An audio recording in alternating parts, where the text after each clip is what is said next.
The Kia Sportage. It's hard to think of a car that has done so much to change the way we think about a car company. Not that long ago, Kias were cheap, but not particularly cheerful.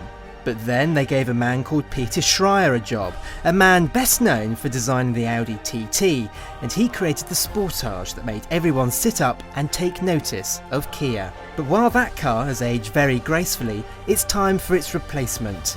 Meet the new Sportage. The old car was such a revelation. This new one has got an almighty task on its hands, not least because in the last 6 years the small SUV segment has exploded. To be a class leader, you need to tick every single box.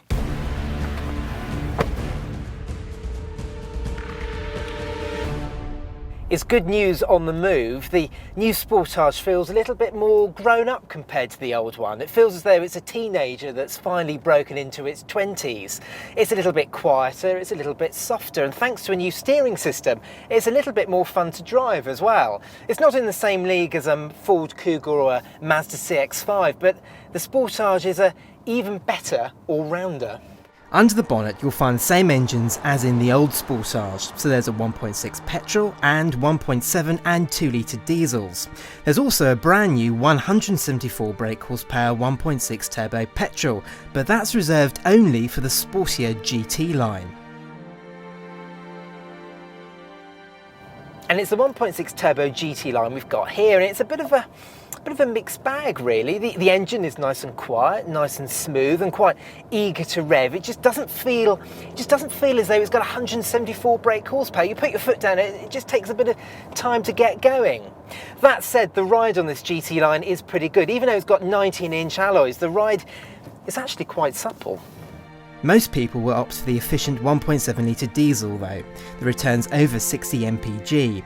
There's also the choice of 2 or 4-wheel drive, while all cars get alloys and air conditioning.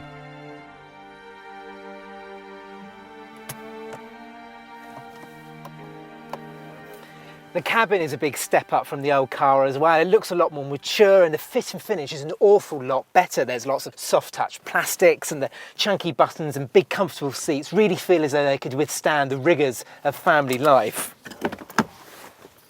In the back there's lots of space in here as well. The new car has grown by 16mm over the old car and you can really feel it back here. There's a huge amount of knee room, lots and lots of headroom. I'm 5'11" and there's plenty of space back here.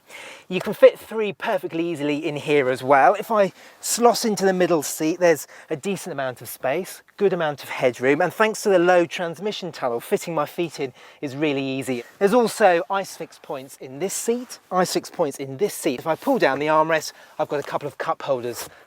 Now in the boot, the Sportage scores highly as well. The load lip is a lot lower than it was in the previous Sportage. Loading area is very square and the boot floor is very flat. There's also some nifty storage spaces as well, which makes it even more practical.